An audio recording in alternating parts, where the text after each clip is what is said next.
On suit la veine aurifère tout le long jusqu'à la fin. On tape comme ça. On suit jusqu'à ce qu'on arrive là où il y a de l'or. Sous les coups de marteau d'Aboubacar, un quartz aurifère. Ça, c'est une pierre qui contient de l'or. C'est pour des pierres comme celle-ci que 8 heures par jour, sous plus de 40 degrés, il tape.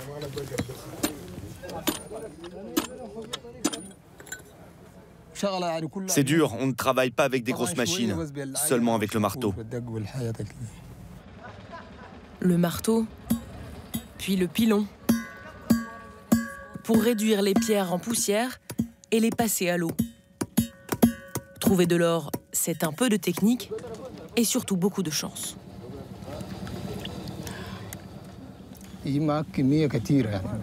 On peut trouver beaucoup d'or dans un sac de pierre. 100, 200, 500 grammes d'or. Mais il y a des sacs qui ne donnent qu'1 ou 2 grammes. Ça y est, on va savoir. Tout ça là, ce qui reste, c'est de l'or. Là, c'est bien là. Ce sable doré au fond de la coupelle en contient environ 8 grammes. Comme Aboubacar, c'est tout le Soudan qui est pris par la fièvre de l'or.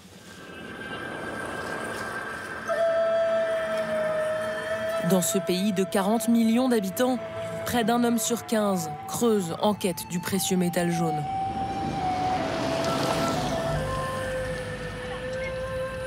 Surtout au nord, près de la frontière égyptienne, dans un territoire grand comme la France, où au milieu coule le Nil. Des dizaines de milliers de kilomètres carrés parsemés de trous, de galeries, de cabanes de jute et de plastique. Restaurants, boucheries, boutiques d'électronique, d'outillage, ou encore simples coiffeurs, des villes 100% masculines sont sorties des sables du Sahara en seulement 10 ans. L'État garde la main mise sur tout le commerce de l'or. Et c'est ici que transite la marchandise, au cœur de la capitale, dans ce cube de béton de 6 étages. Au rez-de-chaussée, des dizaines de bijouteries. Ça, c'est une ceinture en or qu'une jeune fille va porter le jour de son mariage. 260 grammes, ça fait 11 600 €. Les bijoux au rez-de-chaussée et les lingots dans les étages. Ne vous fiez pas aux fils électriques qui pendent des plafonds ou aux murs défraîchis. C'est ici que tout l'or du Soudan est raffiné.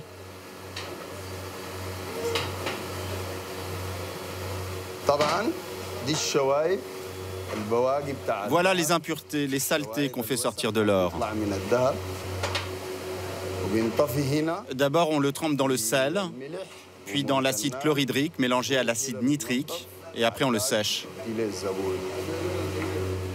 93 tonnes d'or par an sont négociées sur ces bouts de comptoir. Il y en a d'autres, il y en a plein d'autres. De cette boîte en plastique sort en quelques secondes l'équivalent d'un demi-million d'euros en lingots.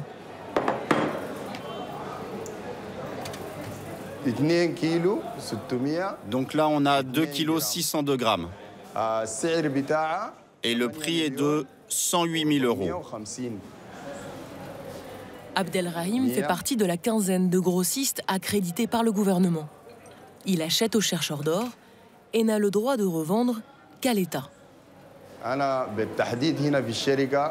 Moi, j'ai ma propre entreprise et je suis en contact avec la Banque centrale qui, tous les jours, me transmet le prix de l'or qu'elle a fixé. J'achète l'or à ce prix et après, je le vends à la Banque centrale. Chaque année, plus de 3,5 milliards d'euros d'or entrent ainsi dans les caisses de l'État soudanais. Le métal jaune permet aussi de faire travailler plus d'1 million de personnes et de faire vivre autant de familles. Aboubacar, 37 ans, vient du sud du pays, à 1200 km de là. Ça, c'est mon lit. Là, il y a mon sac. Il est arrivé il y a 5 ans, avec ce sac pour tout bagage. Dedans, un rasoir électrique et un vêtement de rechange. Fils de fermier, marié, il a laissé au village 3 enfants, de 5, 3 et 2 ans.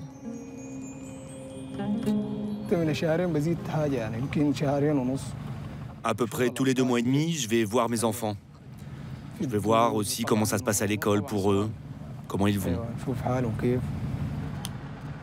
Seul élément de confort, l'électricité fournie par le groupe électrogène pour brancher les téléphones, unique moyen de contact avec leur famille. Nos familles nous appellent tous les jours pour nous demander de l'argent. C'est pas facile, hein? L'or, ça se trouve pas comme ça. Dans un pays où près de la moitié de la population subsiste avec moins de 50 € par mois, chaque mineur fait vivre jusqu'à 30 personnes. Allez, va voir tes enfants, toi. Tu leur manques. Une vie loin des siens, des conditions sommaires, tous jurent ne rester qu'1 an ou 2. Sauf que l'or est addictif. Ça rapporte gros, très gros. Quand tu trouves de l'or, tu te dis la prochaine fois, je vais en trouver encore plus. À la fin des années 2000, quand la ruée vers l'or a commencé, chacun était libre de creuser où il voulait, au hasard. Mais depuis 5 ans, l'activité s'est structurée. Aboubacar a un patron. Tu crois que c'est de l'or?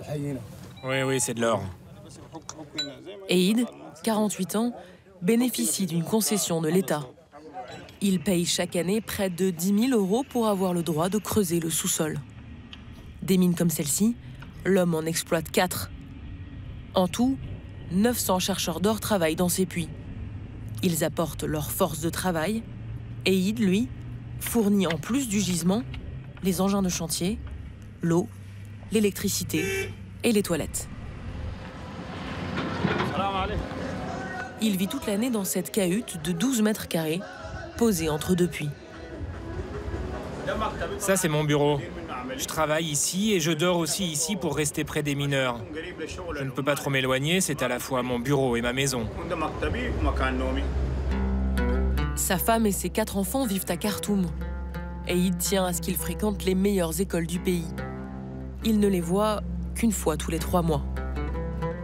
Il y a 8 ans, Eid travaillait comme comptable et voulait s'exiler au Canada. Jusqu'à ce qu'il reçoive un coup de fil. En 2009, j'avais un cousin qui travaillait dans la région. Il m'a appelé et il m'a raconté qu'il y avait de l'or. Tous les jours, il en parlait. Il disait qu'il gagnait beaucoup d'argent comme mineur ici. Il quitte alors son travail à Khartoum et part tenter sa chance dans le nord du pays. 10 ans plus tard, son business est bien rodé. Il encaisse 50% de la valeur de l'or trouvé sur ses terrains. Selon nos estimations, il serait millionnaire en euros. Mais Eid ne veut pas trop en parler. On ne montre jamais d'or à un étranger parce qu'ici on est superstitieux. On croit que ça va attirer le mauvais œil et faire disparaître l'or. C'est pour ça que les étrangers sont interdits ici. Aujourd'hui, il a rendez-vous dans une de ces villes champignons au milieu du désert, chez un intermédiaire. Aboubacar est là aussi. C'est encore un peu chaud. La balance est très sensible. Si on met de l'or encore chaud, elle ne va pas donner le bon poids. Elle va afficher quelques dixièmes de grammes en plus ou en moins. C'est mieux d'attendre que l'or soit complètement froid. Ils vont peser ensemble l'or trouvé par Aboubacar en 5 jours de travail. 47,9. 47 grammes 9. C'est bien. Oui, super. Le grossiste achète l'or au prix fixé ce jour-là par la Banque centrale du Soudan. 38 € le gramme. Sur cette transaction, l'État prélève une taxe de 10%. Et pour la répartition, entre Eid et Aboubacar, c'est 50-50. 1346 € chacun. Ok, c'est bon. Prends tout. J'ai tout noté là. On fera le partage une fois arrivé à la mine. Aboubacar vient d'empocher 160 fois le salaire minimum soudanais. Une somme qu'il va partager avec ses 3 camarades de tente, avec lesquels il fait équipe pour creuser le sol. Ils vont fêter ça à la cafétéria de la mine, devant une victoire lyonnaise en Ligue des Champions.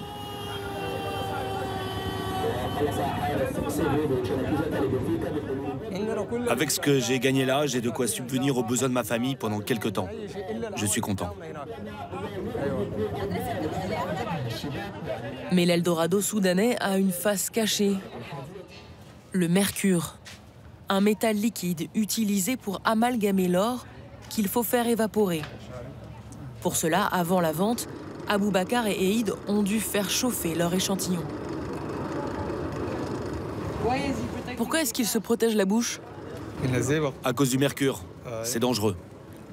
Vaporisé dans l'air, le mercure est un polluant hautement toxique. Ces particules se répandent plusieurs kilomètres à la ronde, jusqu'aux dizaines de villages le long du Nil. Les habitants commencent à s'en inquiéter, comme Adil, un des marchands du souk, qui vit avec son fils et ses 3 petits-enfants. Tu nous chantes une chanson?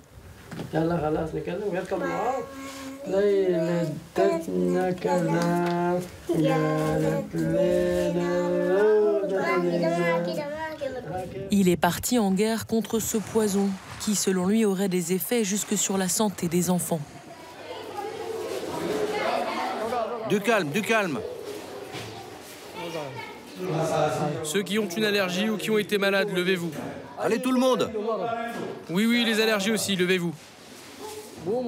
Dans cette classe, juste après les dernières pluies qui ont ruisselé des mines vers le village, près de la moitié des élèves ont souffert de problèmes respiratoires ou d'allergies. Lui là, pendant un mois, son corps était recouvert de boutons. Sur certains, les éruptions cutanées sont encore visibles. Ça a duré 2-3 semaines comme ça. Après, ils nous ont apporté de la pommade, on a commencé à l'utiliser, et puis c'est parti. J'ai des crises dans la poitrine. Ça me fait mal. Ça vient sans prévenir. Ça fait mal, ici. Aucune étude clinique n'a été menée sur ces enfants pour identifier la cause de ces crises. Mais selon l'OMS, le mercure, en plus de ses effets sur le système nerveux, digestif et immunitaire, peut effectivement toucher les poumons et la peau.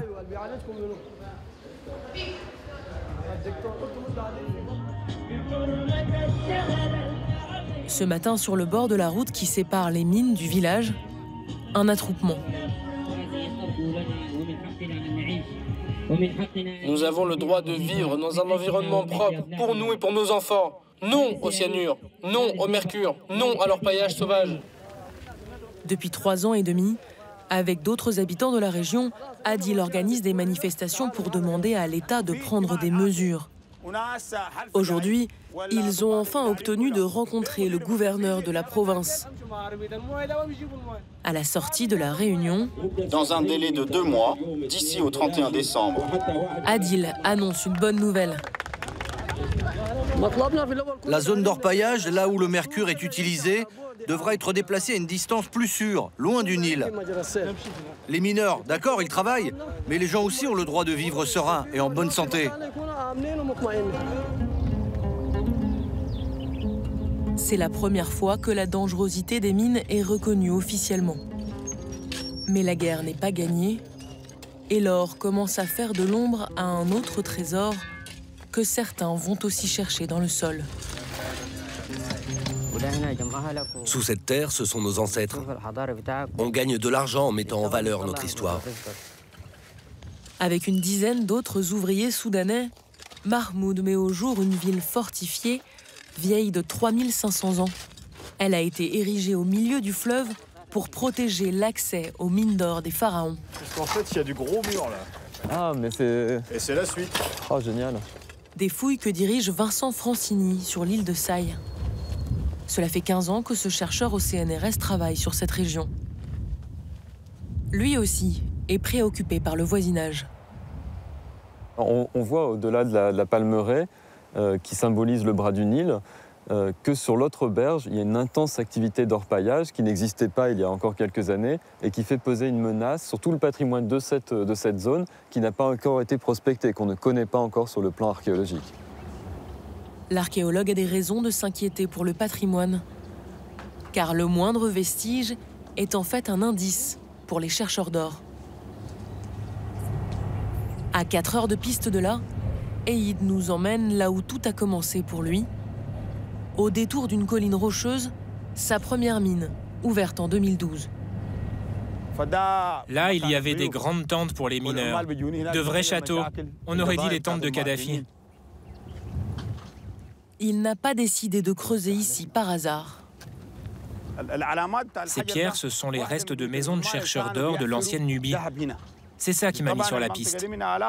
Ils habitaient ici il y a des milliers d'années. Et ça a plutôt bien résisté au temps. Des maisons comme celle-là, il y en a partout autour d'ici. Et à l'arrière des maisons, il y a des gisements d'or où on peut creuser. Alors que cette activité était encore marginale il y a 10 ans, le Soudan est devenu le 2e producteur d'or d'Afrique. Regardez, encore une veine aurifère. On creuse comme ça. Et c'est plein d'or. Le métal jaune représente aujourd'hui plus de la moitié des exportations du pays. La fièvre n'est pas près de retomber.